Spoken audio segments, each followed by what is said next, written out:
Bien, hoy es un día muy especial y muy particular, sobre todo para visibilizar, y en minutos vamos a estar hablando de eso, porque hoy, 10 de junio, es el Día de la Seguridad Vial, Exacto. un día para concientizar y un día para seguir educando. Claro, ni hablar, y siempre es un día donde aparecen estadísticas, donde se reflejan algunos avances, pero también todavía situaciones que buscan respuestas y que buscan morigerarse, datos que siguen alarmando lamentablemente en materia de seguridad vial. Claro que sí, porque un informe oficial indica que 10 personas mueren por día en accidentes de tránsito y también los meses son entre enero y mayo. Hubo 1.294 víctimas fatales, esto hablando del año 2021 a nivel nacional. Son números que alarman, son números que asustan y por ese motivo queríamos hablar en Noticiero Regional Cooperativo acerca de este tema y sobre todo en la educación. Y por eso vamos a hablar y lo vamos a presentar a Horacio Bota Bernaus, es especialista en seguridad vial y como siempre agradecerle que está siempre dispuesto para hablar aquí en Noticiero Regional Cooperativo. ¿Cómo le va?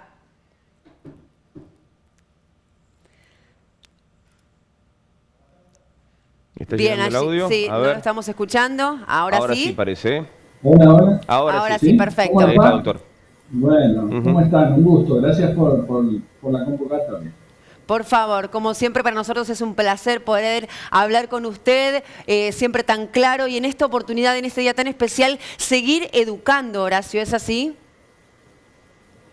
Sí, creo que lo que tenemos que pensar en este Día de la Seguridad Vial y luego de esta disrupción que significó la pandemia de COVID es que podemos cambiar como sociedad para pensar en la pandemia que va a tener continuidad, porque tal vez lo que estamos pasando hoy aparece una luz, porque las vacunas, todo en un tiempo no muy lejano podremos controlarla. El problema de la seguridad vial, que también fue considerada por la Organización Mundial de la Salud como una pandemia, es que no tenemos un único vector en términos epidemiológicos, sino que tenemos en definitiva muchísimas causas, y la mayoría de estas causas tienen que ver con comportamientos humanos. Y los comportamientos humanos, para cambiarlos, es decir, para cambiar esos comportamientos por comportamientos y buenos hábitos seguros, necesitan un proceso de formación. Y ese proceso de formación, incluso ustedes habrán visto que no he hablado de educación vial, porque hoy está pensando que el concepto de formación vial es mucho más intenso, mucho más abarcativo. Sí. La educación vial da la idea que, bueno, la maestra tiene que dar un par de charlitas de clases alusivas a la seguridad vial, cosa que no es así. Nosotros pensamos que en la educación, en la escuela, podemos lograr muchos hábitos seguros y sí hablar de una formación que también incluye algo que hoy no se habla en la Argentina y a mí me preocupa mucho, que es la profesionalización de la enseñanza para manejar un vehículo de riesgo como es un automotor. Hoy casi no hay enseñanza profesional en Argentina. El porcentaje de personas que se están con un proceso pedagógico adecuado, con experiencias previas, con simulador, como se está usando en los países que están logrando índices aceptables, nosotros ni figura en la agenda. Nosotros, como anoche daba un curso justamente para los jóvenes que se llama Mi Primera Licencia, que es una de las experiencias más gratificantes que tengo profesionalmente, yo les pregunté en ese momento dónde se habían formado, dónde se estaban formando, aspirando a la licencia. Enorme mayor dijo que era papá, la mamá, el abuelo, el tío. Es decir, en el Día de la Seguridad Vial no podemos dejar de pensar que la seguridad vial necesita de un proceso de transferencia de lo que decimos los que hacemos seguridad vial para que sea entendido, conocido y aplicado por el ciudadano. Y entonces, seguir omitiendo que no puedo manejar un vehículo sin tener una formación previa, me parece que es un error que se va a pagar en vidas humanas. Si no hay aprendizaje, no hay cambio de actitud en la conducción. Es una de las principales falencias entonces, claramente, doctor, ¿no? Esto de no tener una profesionalización en materia de pedagogía. Estamos hablando de que muchas cosas en materia de comunicativa, en materia de educación avanzan, pero la verdad que estamos muy lejos según su visión en este sentido, ¿no? No estamos sistematizando. Yo tuve la oportunidad de estar en un congreso en España en 2019, de casi 20 años que he estado tengo muchas relaciones, no solo con el sector público, sino con el sector privado y con universidades. Después de 20 años de trabajar y publicar unos libros en España sobre seguridad vial, yo les dije que después de 20 años, mi conclusión con ojos externos era que el gran mérito que cambió España en 25 años, lo pasó de ser uno de los países con más índice de seguridad vial a ser uno de los países del lote de primeros países con resultados concretos en materia de mejora de la seguridad vial, para mí había sido justamente profesionalizar la enseñanza. A nadie en España se le ocurriría, a ningún adolescente, pedirle al papá que le dé un par de clases prácticas el fin de semana, lunes ir a rendir para obtener una licencia.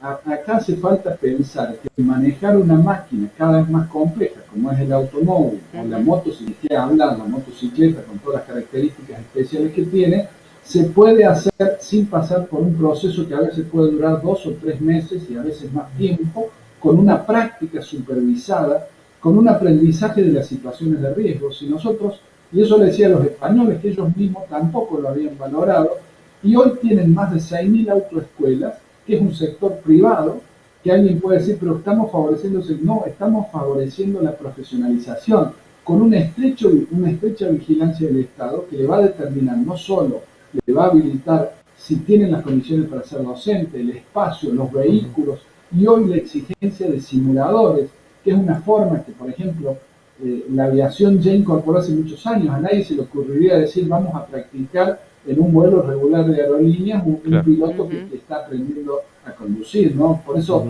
es muy importante en este día de la seguridad vial dejarnos solamente de pensar que todo es culpa del ciudadano. Tenemos que planificar de otra manera, tenemos que pensar en ser mucho más creativo y aprender realmente de las cosas buenas que ha hecho el mundo.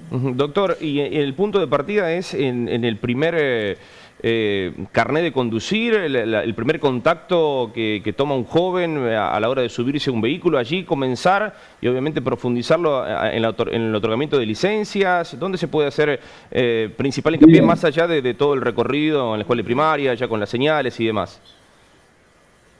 Es muy atinada tu pregunta. El recorrido de la escuela primaria y secundaria tiene que enseñar los roles que va a ir desarrollando ese futuro conductor. Porque ¿qué nos encontramos hoy? Que cuando yo voy a hacer un curso de primera licencia para conducir, le tengo que explicar el rol del peatón, los lugares seguros, las buenas prácticas. Es decir, muchas veces consumo tiempo en hablar de la bicicleta, de hablar del peatón o hablar del pasajero. Entonces, eso lo tiene que desarrollar un buen proceso formativo de la escuela, para lo cual primero hay que formar a los docentes, porque el docente también responde a una característica de bastante desconocimiento en materia de seguridad vial. Ahora, cuando yo me planteo al Estado, acá hay cosas increíbles, ¿no? La primera licencia es el momento clave del Estado, es el momento donde más energía y más esfuerzo debo poner. Y acá no es así, acá le damos la primera licencia sin muchas exigencias. Esa primera licencia, por una cuestión administrativa y económica, se la damos por 1 año, no tiene sentido. Si tiene condiciones, se la tenemos que dar. Las licencias acá duran 5 años, cuando en la mayoría de los países duran 10 años en los primeros años. Es decir, acá no confiamos en el sistema y al final terminamos haciendo hasta una valoración económica. Se calcula cuántas licencias se van a expedir, se calcula un monto. Acá tenemos que cambiar toda la energía, todo el esfuerzo es para que quien obtenga la primera licencia nos dé a la sociedad la garantía de que esa persona tiene las condiciones mínimas, las condiciones psicofísicas, las condiciones de conocimientos teóricos y también las condiciones y las aptitudes necesarias para manejar un vehículo y estar preparado para las distintas situaciones imprevistas. Ahí hay que poner el acento y después las renovaciones tenemos que hacerlas con criterios más prácticos. ¿Qué significa más práctico?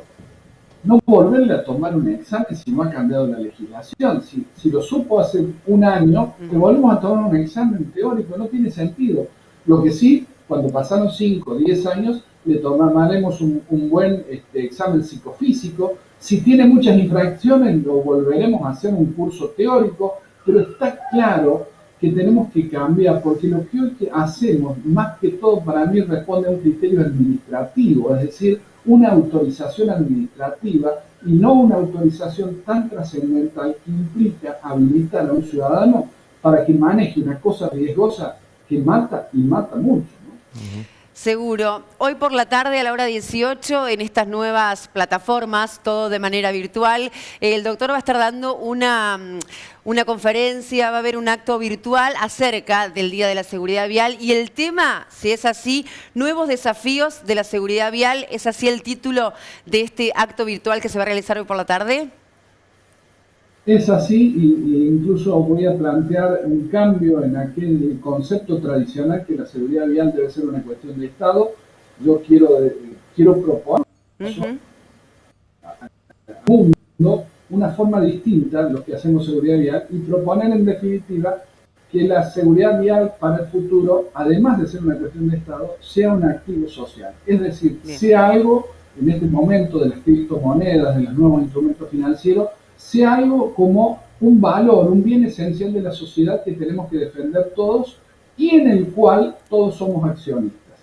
Y ser accionista de la seguridad vial significa que mientras mejores seamos los accionistas, más rentabilidad vamos a conseguir. Y esa rentabilidad se tiene que traducir en una mejor seguridad vial y sobre todo en una menor cantidad de víctimas y de dolor que trae aparejado la siniestralidad vial. Esa es mi propuesta después de 35 años, en donde nos cerramos en esta idea que era una cuestión de Estado, y esto tiene dos cuestiones negativas, muy cortito, perdón por extenderme. La primera tiene que ver que la sociedad dice, si es una cuestión de Estado, no es una cuestión mía, y eso es un error. No hay seguridad vial sin el involucramiento del ciudadano. La segunda cuestión, también basado en que ha sido dentro de la gestión de gobierno, el tránsito siempre ha sido un tema bastante menor, de escasa jerarquía, a veces sin profesionalismo en quienes toca ejercer esta función, ha hecho que por ahí el Estado tome acciones que no tienen nada que ver con lo que hoy enseñamos en materia de pensar una seguridad vial activa y eficiente. Con esta visión, creo, tenemos que buscar otra forma de abordar la seguridad vial. Doctor, una de las últimas de mi parte, por lo menos, viendo las diferentes estadísticas que aparecen en este día, bueno, me llamó la atención mucho lo que nos pasaba a la producción. El 85% de las sillas infantiles están mal colocadas a la hora de circular, puede ser, digo, porque no deja de ser también un elemento más que importante a la hora de transportar a los chicos. ¿Es más o menos así la estadística? Fíjate vos qué pregunta, yo te diría cuántas sillitas infantiles se usan en Argentina y la verdad que de cuántas se usan mal, yo te diría que el problema es mucho más grave. ¿Cuántas se usan? Claro. ¿Qué difusión hemos hecho de las sillitas infantiles, que en definitiva lo que se llama técnicamente sistema de retención infantil? Por ahí nos quedamos discutiendo y además en este tipo de notas me enoja porque le termina diciendo los padres no saben poner la sillita, y si los padres no saben poner la sillita, ¿de quién será el problema? ¿De quién será? Entonces, yo creo que a veces nos quedamos discutiendo estas cosas. Hoy discutimos, por ejemplo, que viene de Naciones Unidas, ¿no? Hay que poner la velocidad 30, con un corazoncito, porque vamos a bajar de 40 a 30. Y entonces yo le pregunto, ¿y cómo se va a controlar el respeto a la velocidad 30? ¿Qué pauta le damos al intendente para que esa velocidad 30, en qué lugares se tiene que poner y cómo se va a diagramar la infraestructura vial? Porque la velocidad 30 nació para zonas residenciales donde voy a peatón. Y en definitiva lo que quiero es que dejemos de esta consigna que, como ha sido en su momento y hoy a nivel nacional, con alcoholemia 0 se resuelve el problema, pero después leemos que los accidentes tenían 1,8, 2,5, y entonces el problema se resolvió con poner alcoholemia 0, o más importante que la alcoholemia 0 era dejar como estaba 0,5 y que hubiera muchos más controles que evitaran las tragedias. Nosotros creemos en las soluciones mágicas, estamos llenos en seguridad vial de realismo mágico, y me parece que esto es importante. Si nosotros no convencemos a un padre de que un sistema de retención infantil le damos información, yo propuse cuando en el 2017 se reglamentó que a nivel nacional debía usarse hasta los menores, hasta los 12 años, sistema de retención infantil, yo propuse, bueno, muy bien, bajemos el componente impositivo de las sillitas infantiles, del sistema de retención infantil, para hacérselo, por lo menos por un año, para hacérselo accesible al ciudadano. No solo dijeron, no hay presupuesto, no.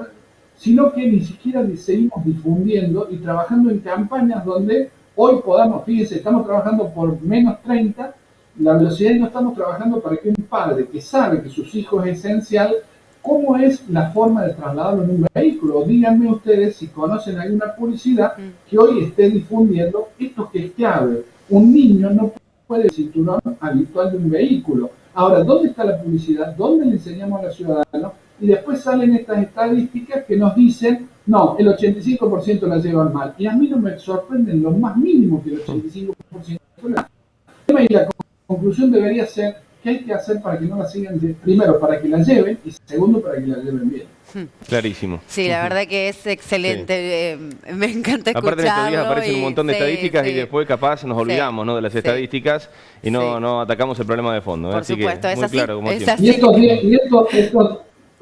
y estos 10 muertos que escucho por ahí, hay que caminarlos, ¿no? Porque nunca nos dicen de dónde lo sacamos, cómo lo sacamos, a qué se considera muerto, si es muerto en el lugar del accidente, dentro de los 3 días, dentro de los 30 días. Es decir, nos dan estadísticas y a veces hay instituciones sin ningún escrúpulo que usted dice, ¿cuál es la fuente? Y dice fuente propia. ¿Cómo fuente propia? Claro. Si yo hago una estadística, tengo que denunciar la fuente, porque en definitiva la certeza, la mayor o menor credibilidad de una estadística tiene que ver con denunciar la fuente. Entonces alguien puede decir, como dice en las noticias, puede ser que un periódico diga, yo conté tantos muertos, ¿y cuál es la fuente? En las noticias que nos llegaron. Bueno, es válida, no estoy diciendo que sea inválida. Claro. El problema es cuando dicen, no, me murieron esto del 85% de las sillitas infantiles. Yo creo que en Córdoba, yo me paro en una esquina, hoy en Córdoba, y no veo ninguna sillita infantil instalada. Entonces, ¿de dónde sale que el 85% está mal colocada? Entonces, además, ¿esa estadística nos sirve para planificar algo? La verdad que no. Lo que a mí me gustaría saber es cuántos de los vehículos que pasan con niños tienen sistema de retención infantil. No, fuimos a ver si estaban bien colocadas. Claro. ¿Cómo se dieron cuenta si estaban bien colocadas? ¿Pagaron cada auto? Sí, bueno, sí. Por eso les dejo un mensaje.